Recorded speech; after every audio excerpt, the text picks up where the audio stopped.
거의 전 전선에서 우크라이나군이 붕괴 중에 있다. 러시아군이 우크라이나군을 첨입이라 들어간 다음에 사방으로 퍼지는 과정이 꽃잎처럼 퍼진 데서 꽃이 피는 거라고 묘사를 하는데, 군사 작전을 하려면 질서 있는 철수가 좀 필요하거든요. 방어선을 만들어 놓고 서서히 철수를 해야 되는데, 젤렌스키가 철수를 못하도록 해가지고 저번에 크루스크도 그렇고 여러 군데에서 굉장히 우크라이나군이 어려웠습니다. 전반적으로 상황을 보면 러시아가 지금 우크라이나가 전투하는 게 아니고 우크라이나군을 괴멸시키고 있다. 지금 3차 대전으로 확전 위험이 있고, 금호공대에서 초빙 교수를 하고 있는 진재일이고요. 진재일의 군사력 이해하기라는 블로그를 운영하고 있습니다. 다시 만나게 돼서 반갑습니다. 현재 러우 전쟁의 상황은 어떤가요? 예, 전황은 어쨌든 전장이 굉장히 넓으니까 전반적으로 전장틀을 한번 살펴보면은 크게 이제 북쪽에서 시작해가지고 동남쪽 방향으로 이렇게 시계 방향으로 쭉 보면은 맨 위에가 이제 쿨스크 지역이고, 그 다음이 하르키프 지역이고, 그쪽 넘어가면 이제 루안스크가 되고, 지금 주 단위로 이야기하는 겁니다. 그 다음에 도네츠크, 그 다음에 밑에 자포로자, 헤르손 이렇게 되고 있습니다. 크림으로는 공격을 안 하고 이제 크림 대교 연결하는 것만 하고 있기 때문에 전장은 그렇게 돼 있는데, 주공은 돈바스 지역입니다. 도네츠크 지역이 주공이고요. 그쪽을 공격하기 위해서 우크라이나 그쪽을 다 모을 거니까 분산을 시킵니다. 저공을 그렇게 하고, 우크라이나도 작년 8월부터 계속 방어만 하지 않고 크루스크를 한번 침공했었죠. 그런 상황이 있습니다. 이 중에서 가장 핵심적인 지역은 도네츠크에 있는 포크롭스크 지역이 가장 핵심적인 지역입니다. 그리고 이제 전반적으로 보면은 이 지도를 보시면 이 지도에 나오는 것은 격전지들이 쭉 나오고 있습니다. 러시아 입장에서, 이게 러시아 국방부에서 만든 지도거든요. 러시아 입장에서 자기가 해방했다고 하는, 주장하는 게 하늘색 동그라미들이 있고요. 이중 동그라미, 도너스 모양으로 되어 있는 거. 그리고 러시아 국기가 있는 데서는 지금 주요한 게 좀 많이 이제 성공했다, 이렇게 보시면 됩니다. 그리고 노란색 동그라미들이 있는 것은 인구가 굉장히 밀집한 지역이다. 그래서 이게 되게 겹쳐 있는데, 이걸 줌해서 보면 다 볼 수 있는데, 제가 한꺼번에 이렇게 보시면은 지금 이 동그라미들하고 러시아 국기들이 굉장히 많이 있죠. 이게 지금 최근에 전선이 굉장히 활발하게 움직이고 있습니다. 그래서 이제 처음부터 돈바스부터 쭉 보면은, 돈바스가 제일 중요한 지역이거든요. 루안스크하고 도네츠크 쪽 있는데, 저기 이건 미국의 전쟁연구소 지도인데, 보시면은 동그라미가 큰 것들이 지금 굉장히 전쟁이 격하게 일어나고 있다, 큰 변화가 있다, 이렇게 보시면 됩니다. 그래서 지금 말씀드린 포크롭스크 지역, 그쪽이 이제 가장 큰 변화가 일어나고 있고, 남쪽에도 굉장히 큰 변화가 일어나고 있습니다. 그리고 이제 그 옆에 주가 그 큰 글씨로 쓰는 드니프로 페트롭스크라는 지역인데요. 그 주가 이때까지는 러시아는 그 2022년 9월에 이제 이 4개 주를 자기 영토로 선언해 놓은 상태거든요. 국제적으로 인정은 못 받았지만은, 그렇지만 그 드니프로 페트롭스크는 자기 영토라고 선언 안 해놓은 상태에 있어요. 그런데 지금 월경을 해가지고 그쪽으로 들어갔습니다. 그러다 보니까 지금 쿠르스크에서 내려오는 수미 지역, 수미주하고 루안스크에서 넘어가는 하르코프 지역, 그쪽까지 들어왔습니다. 하르코프는 우크라이나 제1도시가 키예프고 제2도시가 하르코프고 제3도시가 드니프로라고 생각하시면 됩니다. 여기는 이제 공업지역입니다. 그래서 그쪽으로 들어가게 되면 이제 상당히 우크라이나가 어려워질 상황이 있습니다. 우선 수미 지역 붕괴 상황을 보면요. 지금 이 지도들이 하루 이틀 사이 지도를 제가 한 7개, 5개, 6개 보여드릴 건데요. 얼마나 빨리 변하고 있는지를 보여드리기 위해서입니다. 왼쪽에 있는 게 5월 31일 거, 그게 그 다음날 지도입니다. 그리고 가운데 있는 것은 확대한 건데요. 전체적으로 수미 지역에서, 수미 지역은 쿠르스크에서 이제 러시아군이 우크라이나군을 몰아내고 나서 완충지대를 확보하라는 푸틴의 지시에 따라서 완충지대를 확보하고 있는데, 완충지대가 얼마나 확보될 건지는 아직 모릅니다. 대략 계속 이제 장거리로 날리면 이제 더 완충지대를 많이 확보하려고 그러겠죠. 그런 상황인데, 지금 빨간 표시 지역은 러시아군이 우크라이나 국경 안으로 들어온 상태에 있습니다. 들어와가지고 그 밑으로 파란 표시가 우크라이나군의 진영이고, 빨간 표시가 러시아군인데, 저게 부대 기호가 쭉 있습니다. 그래서 세로를 줄이는 사각형은 뭐 군단급이고 뭐 이런 식으로 뭐 세모가 있는 거 여단급이고 이런 표시가 있습니다. 그거는 이제 자세히 보시면 되고요. 어쨌든 전반적으로는 러시아 국기가 있는 쪽이 서쪽에 있죠. 서쪽 밑으로 계속 뚫고 내려오고 있고요. 6월 1일 날 보시면 그게 더 확대돼 가지고 이제 빨간 화살표는 이제 러시아군이 이제 공세 방향을 가리키는 거고, 파란 화살표 표는 우크라이나군의 공세 방향을 가리키는 겁니다. 서로 충돌하고 있는데 계속 러시아가 밀고 내려오고 있는 상황입니다. 조금씩 변화가 있지만 그 다음 날 6월 3일 날 걸 보시면 더 밑으로 확대가 되어 있습니다. 그래서 큰 지도에서는 잘 안 보이지만 세부 지도에서는 계속 내려오고 있는 상황이고 6월 4일도 내려오고 있고요. 세부 작전 상세도는 상당히 많은 변화가 있습니다. 그리고 최근에 엊그제 6월 8일 이게 가장 최근 데이터인데 거기서 보시면은 서쪽으로 쑥 내려와 있죠. 그래서 러시아군이 전방향 압박을 하고 있는데 우크라이나가 계속 서쪽에서 밀리고 있습니다. 지형이 동쪽이 수풀이다 보니까 진도가 좀 적게 나가고 서쪽으로 많이 내려오고 있는데요. 수미라는 시가 수미주의 주도인데 수미 그 시에 있는 시민들 보고 우크라이나 당국에서 이제 대피해라 그랬거든요. 사실은 저걸 두세 달 전부터 대피해라는 분석가들이 많이 있었는데 계속 있다가 지금 늦게 이제 대피해라 그러는데 그래서 뭐 대피가 지금 제대로 안 일어나고 있고 어떤 사람들 대피를 하면은 자기 경작하고 있던 땅에서 나오면은 밑에 군에서 끌고 간다 그거죠. 그래서 안 가는 사람도 있고 그런 상황입니다.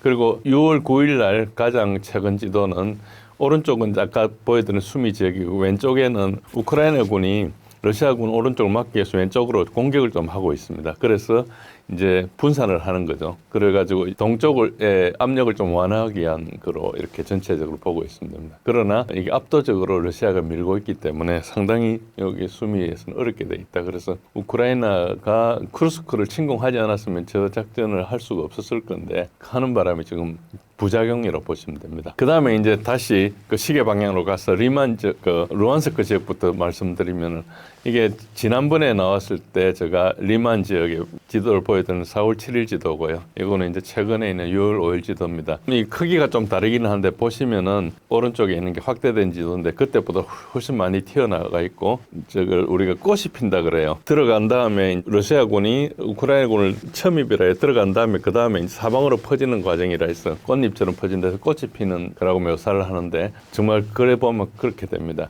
그래서 위에 저 지도를 자세히 보시면은 맨 위에 있는 부분이 이제 쿠피안스크 지역에 포켓이 형성되어 있거든요. 저렇게 포켓이 형성되면은 우크라이나군이 이제 갇히게 되는 겁니다. 갇히게 돼가지고 이제 거기서 이제 저항을 하기 위해서 굉장히 많은 부대를 넣어서 이제 저항을 하고 있지만은 포켓을 만들고 나면은 보급로가 좀 차단이 되거든요. 그래서 저 포켓 안에 들어가 있는 우크라이나 부대가 보급이 좀 원활하지 않게 됩니다. 그래서 조금씩 이렇게 해가지고 가다 버리면은 거의가 돼가지고 나중에 이제 항복을 하게 되는 그런 상황으로 계속 연출을 하고 있죠. 그래서 전반적으로 모양이 약간 포켓이 자꾸 형성되려고 하는 그런 모양으로 보고 화살표적으로 이렇게 양쪽 팔을 짚는 걸 핀스라 그러거든요. 이렇게 집게처럼 이렇게 해가지고 포위를 한다.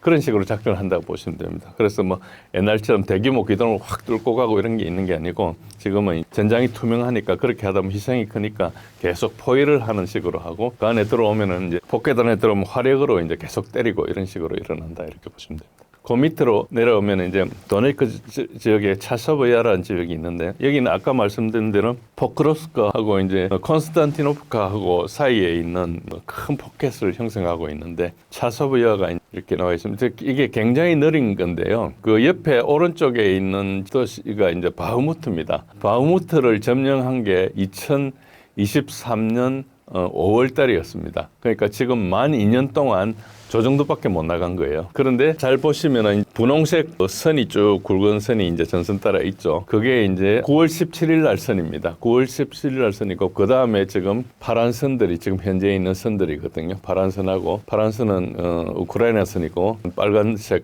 기운이 있는 게 러시아 선인데 그러니까 지금 거의 6개월 넘어 지났는데도 아직 별로 못 나갔죠. 그러니까 저기는 굉장히 우크라이나가 방어하기 좋은 곳입니다. 그래서 굉장히 어렵고 그런 상황이 있고 저기서 중심은 뭔가 이렇게 있는 콘스탄티노플라는 가운데 이제 도시를 이렇게 경계로 표시해놨는데 저기를 이제 막기 위해서 나중에 돌아와가지고 그걸 이제 감싸기 위한 겁니다. 그래서 여기는 굉장히 진도가 늦게 나간다. 그렇게 보시면 됩니다. 몇 개 해방을 했는데 뭐 지명이나 이런 것들을 들으셔도 잘 모를 거니까 그냥 넘어가겠습니다. 그래서 이제 전반적으로 포크로스크와 콘스탄티노프카 사이가 오른쪽에 있는 게 아까 차소브야 왼쪽 하단에 있는 것이 이제 포크로스크 지역이거든요. 저 두 개가 여러 가지 그 도로나 철도로 연결되어 있습니다. 그래서 러시아군이 그 두 개를 차단하기 위해서 가운데로 쭉 들어가고 있어가지고 지금 굉장히 많이 들어와 있습니다. 그래서 아까처럼 이 노란 선이 맨 밑에 노란 선이 울퉁불퉁하게 있는 그 선이 금년 5월 2일 날 선이었습니다. 그러니까 지금 한 달 조금 지난 사이에 굉장히 많이 들어와 있죠.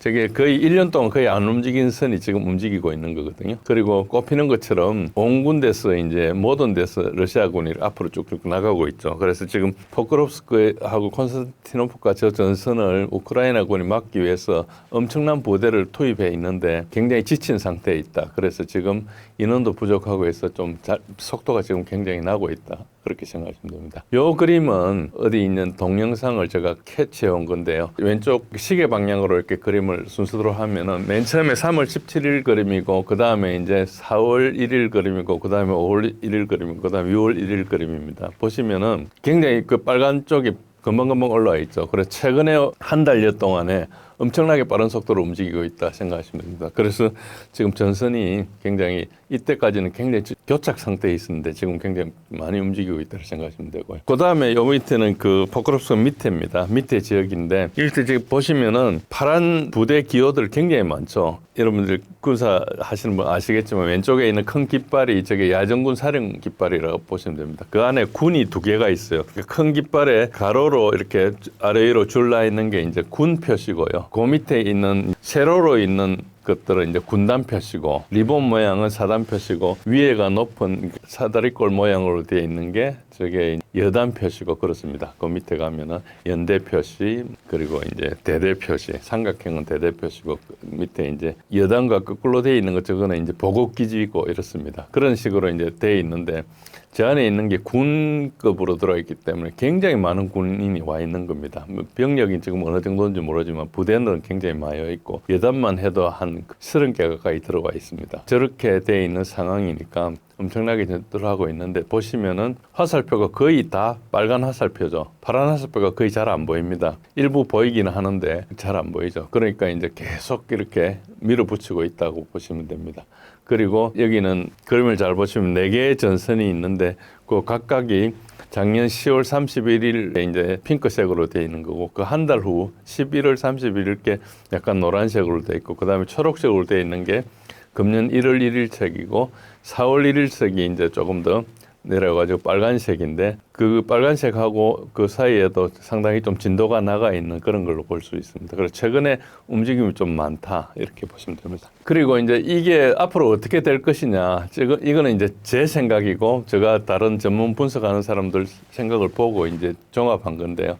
지금 이쪽에서 만약에 이제 도네츠크 전선에서 돌파가 일어나면은 그 다음 밑에는 사실 방어선이 별로 없습니다. 그래서 우크라이나군이 제가 일부러 저 파란색으로 만든 반달 모양으로 만든 그걸 이제 가상으로 저 정도의 방어선을 만들 것이라고 이렇게 했는데 그 다음에 자세히 보면 그 다음에는 하늘색으로 돼 있는 것이 드니프로 강이거든요. 그러니까 어쩌면 배수진을 치는 거 비슷하게 됩니다. 그래서 저는 절로 갈 때 만약에 몇 달 안에 몰려가지고 우크라이나로 들어갈 때 다리를 폭파하지 않을 거다 이런 생각을 했었어요. 그러니까 그렇게 해가지고 우크라이나를 몰아가지고 나중에 타격하기 위해서 다리로 가는 거를 그런 식으로 생각했는데 지금 다리를 부순다는 이야기가 있고 해서 제가 분석한 거가 조금 달라서 약간 관찰하고 있는데 어쨌든 지금 아직까지 돌파는 일어나고 있지 않지만 돌파가 될 우려가 상당히 있을 정도로 가고 있다 이렇게 보시면 됩니다. 아직까지 돌파는 상당한 시간이 걸려야 될 거로 봅니다. 그래서 진행 상황을 종합하면은 거의 전 전선에서 우크라이나군이 좀 붕괴 중에 있다. 붕괴가 좀 가속화되고 있는데 아직까지 좀 많이 버티고는 있는데 사실은 군사 작전을 하려면 질 수 있는 철수가 좀 필요하거든요. 30km밖에 40km밖에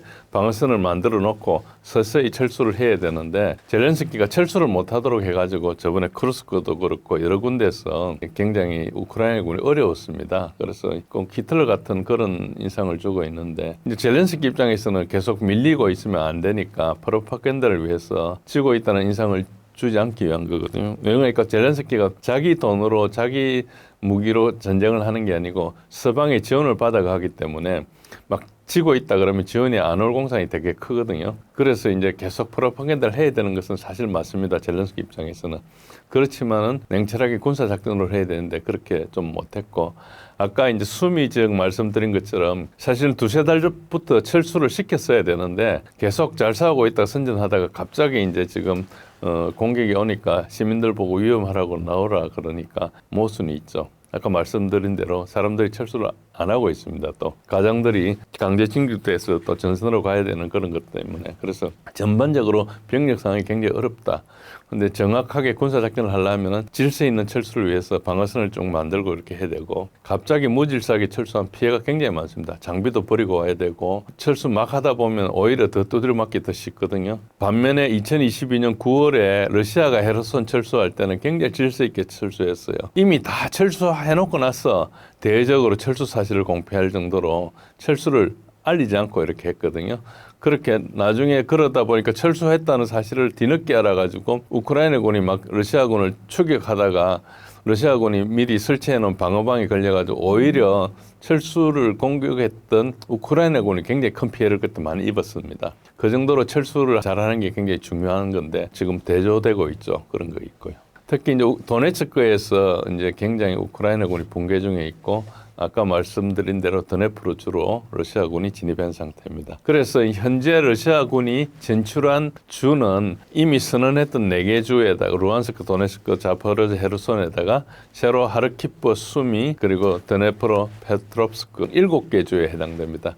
그렇지만 아직까지 키예프까지는 200km나 남아있기 때문에 뭐 키예프가 위험한 건 아니고 키예프는 지금 화력으로 두드려 맞고 있죠. 그래서 아직 러시아군이 진출한 그런 상황은 아닌데 전반적으로 상황을 보면 러시아가 지금 우크라이나가 전투하는 게 아니고 우크라이나군을 괴멸시키고 있다 생각하시면 됩니다. 그래서 상당히 큰 피해가 일어나고 있다 이렇게 보시면 됩니다.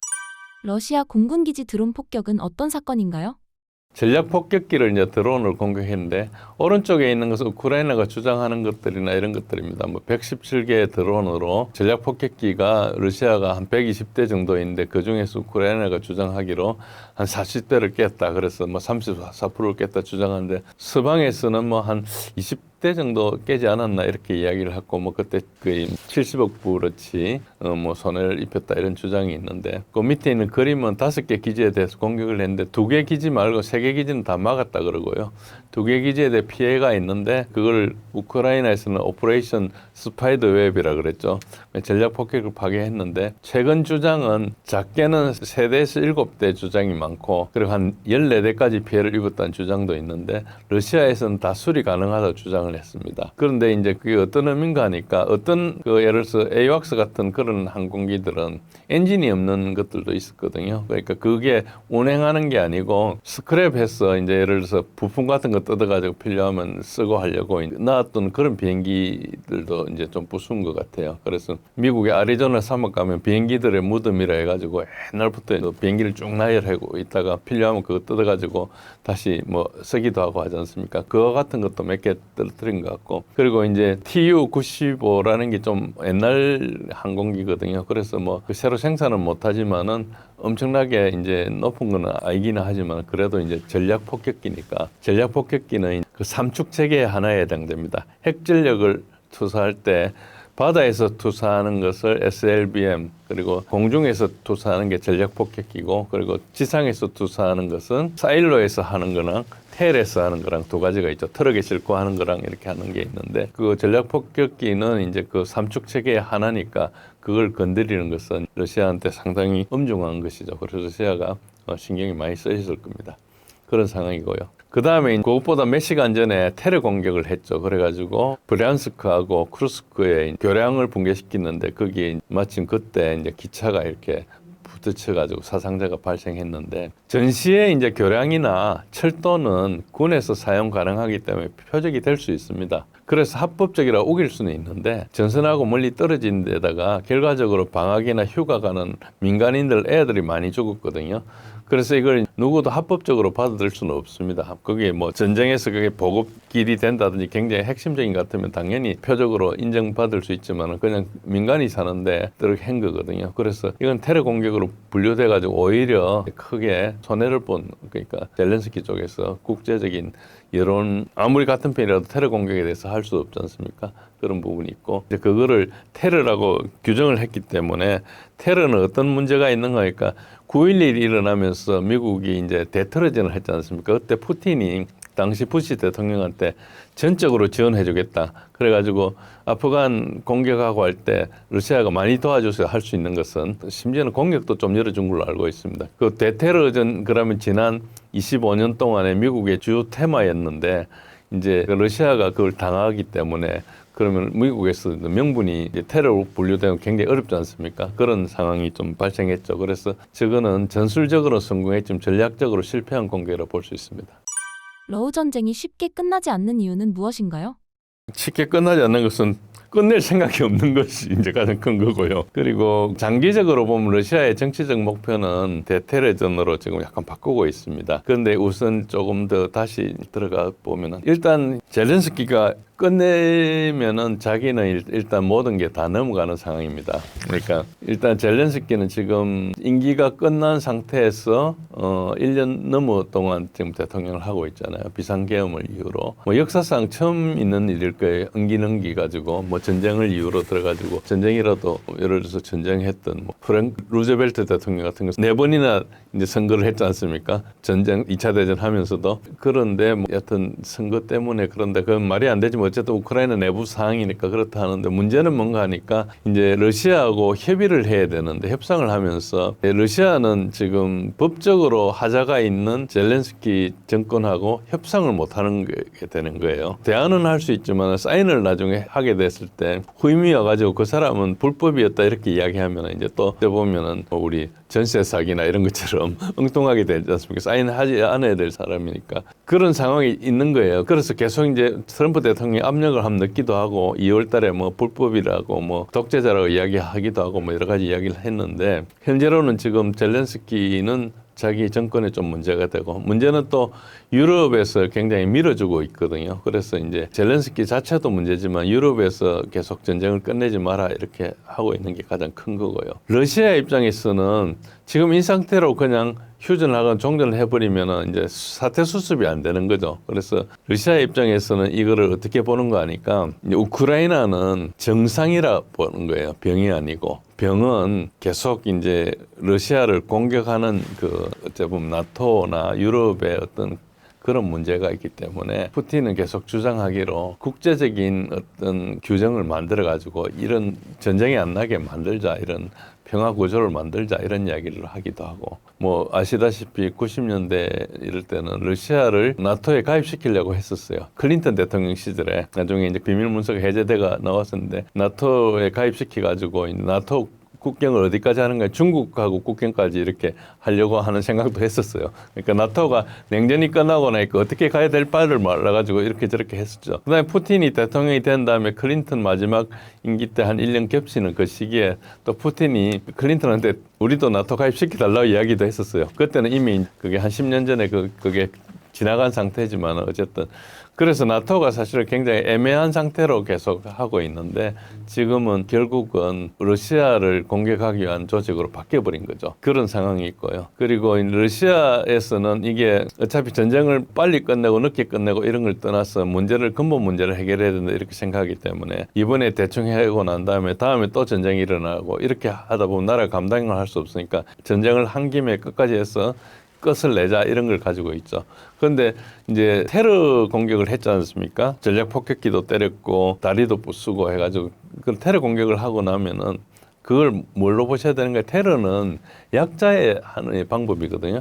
그러니까 지금 테러 공격했다는 자체가 우크라이나가 굉장히 몰리고 있다는 걸 방증하는 겁니다. 그래서 테러 공격을 했다 그러면 우크라이나가 지금 정상적으로는 전장에서는 못하게 이겼구나 이렇게 생각하시면 되고요. 그래서 이제 지금 러시아에서는 현재까지는 특별 군사 작전이라 해가지고 아직까지 전쟁을 선포한 상태는 아닙니다. 그런데 지난달에 한번 푸틴이 무슨 연설하면서 처음으로 전쟁이란 말을 언급했어요. 이때까지 3년 동안 전쟁이라는 이야기를 한 번도 안 했거든요. 그러다가 한 번 언급했는데 그게 무슨 의미인지 분석가들이 여러 가지 고민하고 있는데 아직 답은 안 나오는데 아마 전쟁으로 하기 위해서 계엄령이나 이런 걸 검토하고 있지 않는가 이렇게 생각을 하고 있는데 분명한 것은 일단 특별 군사 작전이라는 것을 법적으로 대테러 작전으로 전환할 준비를 하고 있습니다. 그래서 일단 테러리스트는 협상하지 않고 표적으로 삼을 수 있다 이렇게 되니까 과거에는 우크라이나 지도부 젤렌스키나 뭐 군부나 우메로프나 정보기관 부다노프 이런 사람들이 사람들이 표적이 안 된다. 이건 이제 테러리스트로 간주되면 그 사람들이 다 체포영장 내리고 표적으로 간주하고 공격 대상이 될 수 있죠. 그래서 이제 전쟁이 이제 굉장히 수준이 좀 달라지는 것이고요. 그리고 이제 그 러시아 비행장이나 민간인 그 표적 공격 후에 러시아 대중의 엄청난 그 변화가 감지되고 있습니다. 푸틴도 이제 말을 하면서 용어도 굉장히 많이 달라지고, 그러니까 러시아 대중은 휴전이 불가하다, 우크라이나 지구상에서 없애야 된다 이런 이야기를 하고 있고요. 푸틴은 테러리스트와 무슨 회담이냐. 그래서 러시아는 이제 젤렌스키 정권이 완전한 항복이나 파괴까지 전쟁을 계속하겠다는 급진적 애국주의가 막 통합되고 있거든요. 그래서 이걸 또 막으면 푸틴 정권도 위험할 수 있어요. 굉장히 분노한 상태거든요. 그런 상태라서 크게 보면 젤렌스키 압력이 오히려 러시아의 매파들 있지 않습니까?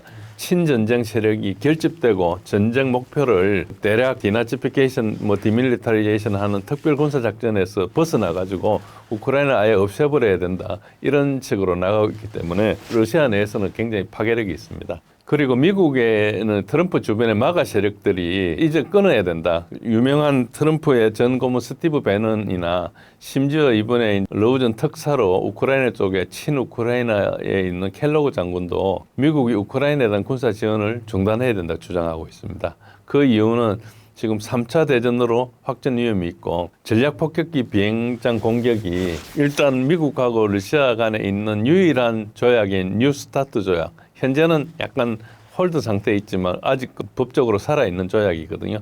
그 조약 위반 가능성도 좀 있고, 그래서 굉장히 중요한 걸 건드렸기 때문에 러시아의 보복 가능성도 있고, 그래서 트럼프 대통령이 보복할 거라는 이야기도 했죠.